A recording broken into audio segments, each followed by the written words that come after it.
You've heard about the big debacle that's going on with LMNT right now, haven't you? I'm sure you have. It's all over the health and wellness space right now, especially in the keto realm. And so I had to jump on and give my 2 cents, even though I feel like my opinions are derivative. Okay, but for real. If you're new here, I'm Lindsey. I follow a low carb, keto friendly lifestyle. I share what I eat in a day videos. I share some recipes here. If you have not seen any of my videos before, this is not what I usually do. So be blessed by that. I would love to have you stick around, check out some of my other videos, and if it's stuff you like, then I would love to have you like subscribe and be here with me. That's great. Okay, enough about me. Right now, we're talking about LMNT. LMNT is a company that produces electrolyte supplements in the form of drink mixes, in a powder form, or in sparkling cans. And as you can see here, I have some of those products right here. I've got a couple of the boxes that we have here in the storage room. This is my storage room. I also have some other electrolyte supplements here. LMNT is just one of the big brands that's out there. They're big in the keto low carb space. They are big in the athletic space. So health influencers, all of that. But they're not the only ones. There's also places like Key Nutrients that sell tubs of electrolytes. There is Relight from the Redmond company, Redmond Real Life, Relight. They have a bunch of electrolyte powders as well in tubs and in stick packs. And then there is Salty. Salty is another electrolyte company that sells the stick packs. And then they also sell capsules of different electrolytes that are supplemental. And whenever you are following a low carb keto lifestyle, you do have to replenish your electrolytes frequently because you don't have the carbs in your system to be able to retain the water and retain that. It's a thing. Or if you're an athlete and you're sweating a whole bunch, you need to replenish those electrolytes. Or if you are, say, in the middle of summer in construction work outside all day, you're probably sweating a little bit. Anybody who has any need for electrolytes, these companies all produce products to solve that problem, to fulfill that need. The big debacle right now is dividing the keto community, the low carb, keto friendly, carnivore, ketovore, all of that. It's dividing this space, honestly. And I think we have lost the plot.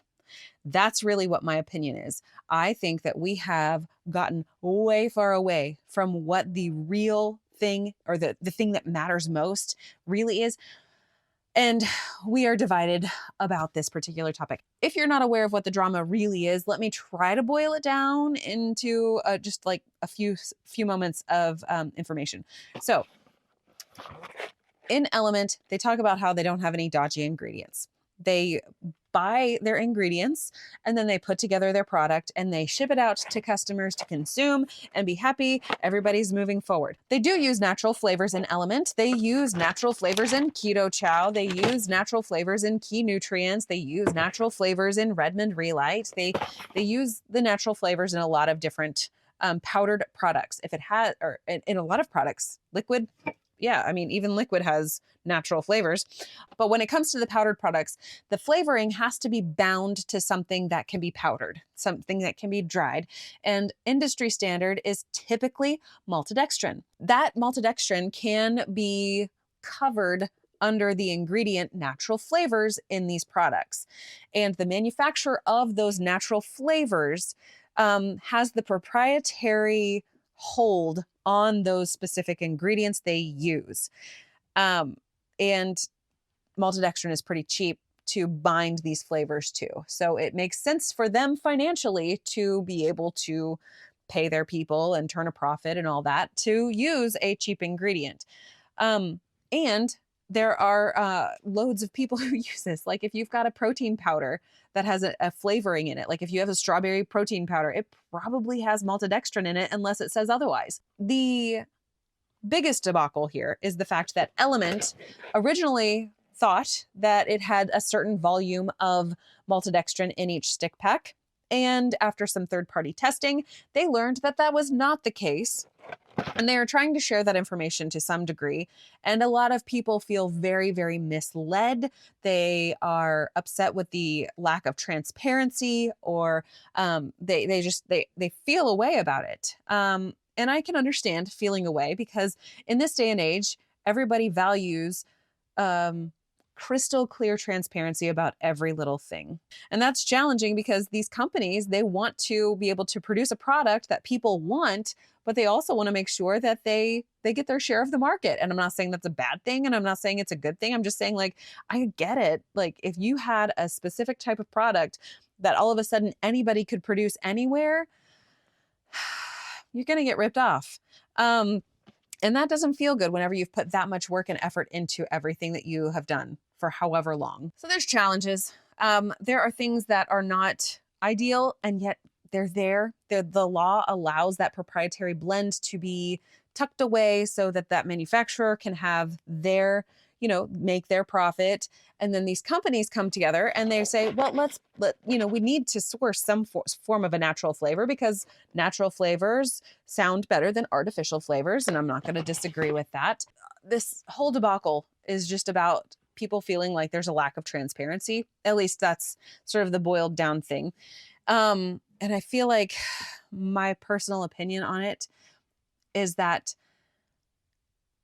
we're losing the plot. We're getting very divided in this health and wellness space, regardless of whatever diet you choose to eat, regardless of how you choose to move your body, whatever measures you're taking to be in control and advocate for your own health, whatever those are. I think that what's happening here is we are just dividing. We are becoming two different camps. The camp of, I feel fully deceived, and the camp of, I see that that's industry standard and it's not great, but also, like, that's kind of the way that things are. I'm not surprised. Like, we've got two camps here. I watched Nick Norwitz's video. Excellent video, by the way. I would encourage you to go watch that if you haven't. And the whole time his video was playing, everything that kept running through my brain was, know better, do better, but doing better takes time. It really does. So I think that we're dividing into these two camps, and we're spending a lot of energy saying, LMNT bad, LMNT okay, hopefully they get it together. Like, and if you sit on the opposite camp, then we're at odds with one another. And I don't love that, because in my brain, now let me just tell you my brain, this is nobody else, this is me. In my brain, I'm thinking, like, was somebody from Big Food? Like, we're going down the conspiracy theory hole that has not been vetted. This is not Occam razoring it. This is just like Lindsey just like spiraling out of control a little bit. But did Big Food send someone into the mix of LMNT, because LMNT's getting a little big, and then say, let's do third-party testing, and then all of a sudden just starts leaking this information out so that we are fighting with one another, and then we eventually say, well, forget all of this mess, let's just go back to our Big Food. That I haven't teased that one out fully, but that's kind of what my gut was saying. Like, who's creating dissension in the health and wellness space so that they can profit from it? And I don't think that that LMNT is doing this because they only care about profits. To be honest, I don't know what their next steps are. Nick read the letter he got back whenever he asked about all of these things and wanted clarity about all of these issues. And to this moment, I don't know what their next steps look like. I don't know what they're going to do, but I do know that dividing against one another is just creating more tension in this space. And the people who are not choosing to advocate for their health, who are choosing not to engage in maybe a lower carb lifestyle, or seeking to get the processed food out of their life, or seeking to get the seed oils out of their life, or whatever they're trying to do, we're not winning anybody to this side. We're really not, especially when we have all of this infighting. I don't like it. I don't think it's beneficial for anybody. And I think what we need to do is say, I can allow other people to have their opinions, and I can respect that. And I can say their opinion is not my opinion, and I'm okay. I mean, like, some people love the caramel flavor of LMNT electrolytes. Some people love the caramel flavor, the caramel vibes from Salty. Guess what? I'm not those people, and I'm okay. I really am. I would rather share that with somebody and have them say, you know what? I really like that caramel flavor. Fantastic. It is all for you then. You know what I'm saying? I don't know that us standing on these, we're majoring in the minors right now. And yes, it's important. It is absolutely important. But I think the bigger picture is the fact that we are being divisive and we have this infighting, and that doesn't win anybody to our cause of trying to change the way things are done or help others improve their health.